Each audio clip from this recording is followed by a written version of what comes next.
మీదకి వచ్చిన మానవుడు పుట్టిన నుంచి మరణించినంత వరకు ఈ జనుడు పొట్టను నింపుకోవడానికి ఎన్ని రకాల కాయగూరలు తిని ఉంటాడు, ఎన్ని రకాల చిగుళ్ళు తిని ఉంటాడు, ఎన్ని రకాల మటలు తిని ఉంటాడు, ఎన్ని రకాల చేపలు తిని ఉంటాడంటే ఎన్నో బియ్యం బస్తాలు, ఎన్నో పంటలు, ఎన్నో పళ్ళు, ఎన్నో కాయగూరలు తిని ఉంటాడు. కానీ ఏ రోజైనా ఈ జనుడు పొట్ట నిండిందంటే నిండలేదు.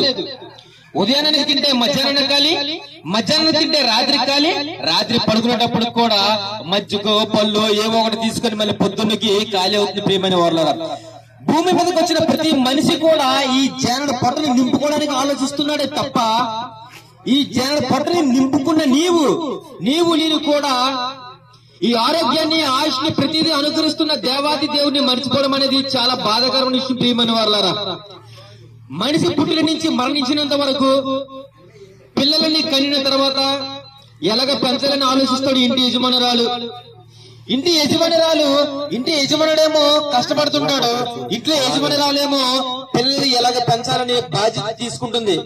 ఈ సమాజంలో ప్రతి మనిషి మానవుడు కూడా ఆలోచించే ఆలోచనలు ఇవి.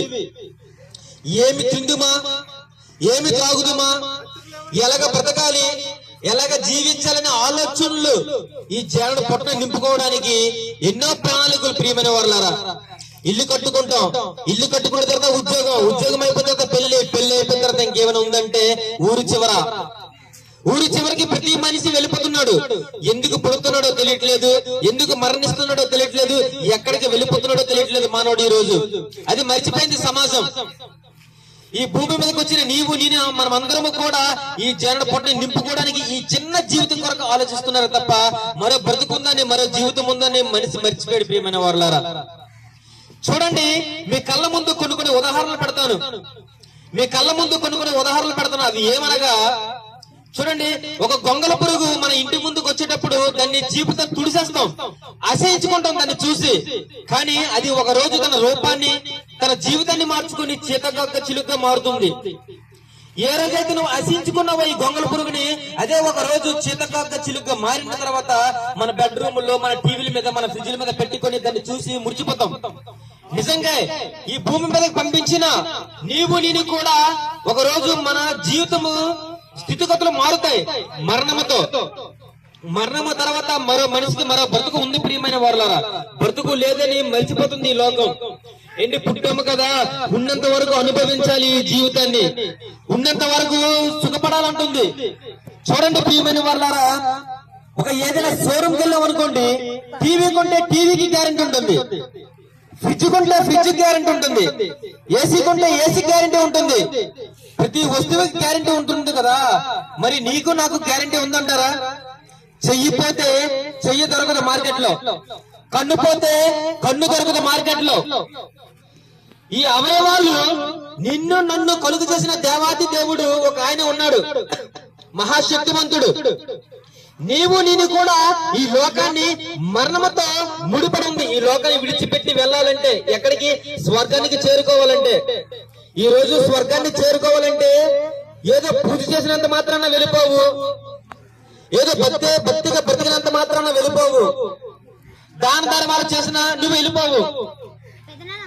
ఈ జీవితానికి ఒక మార్గం వేశారు యేసుక్రీస్తు వారు భూమి మీదకి వచ్చి.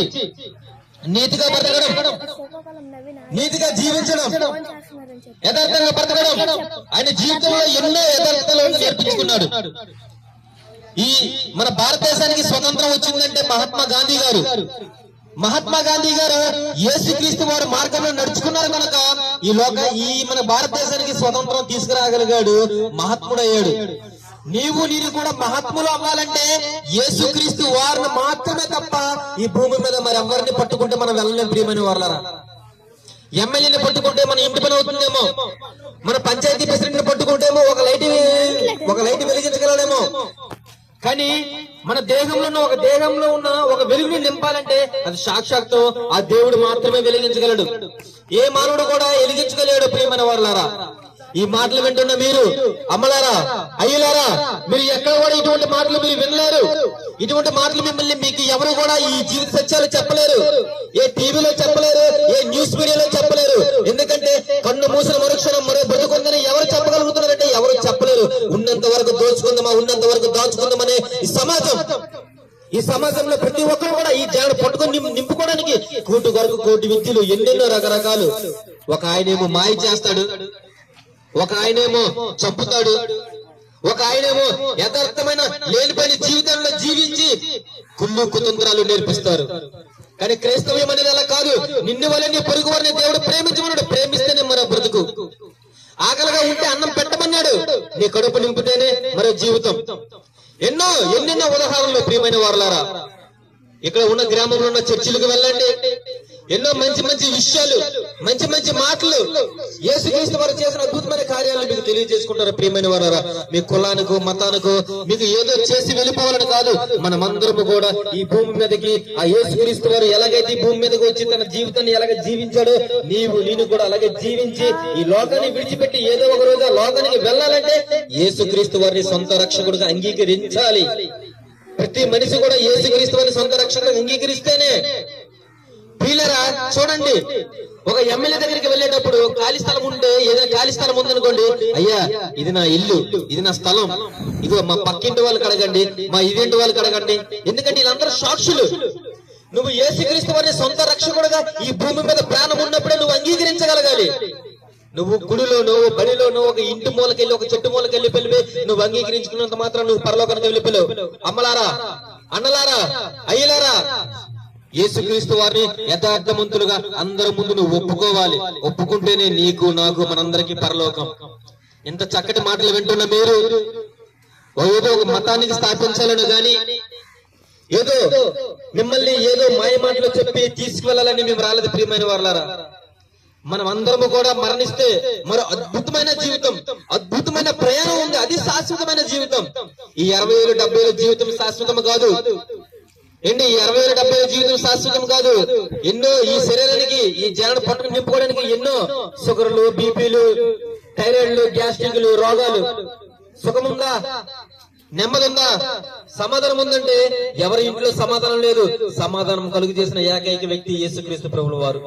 మనం అందరం ఆయన్ని సొంత రక్షకుడిగా అంగీకరించాలని ఇదే మా ప్రయత్నం, మా ఆశ.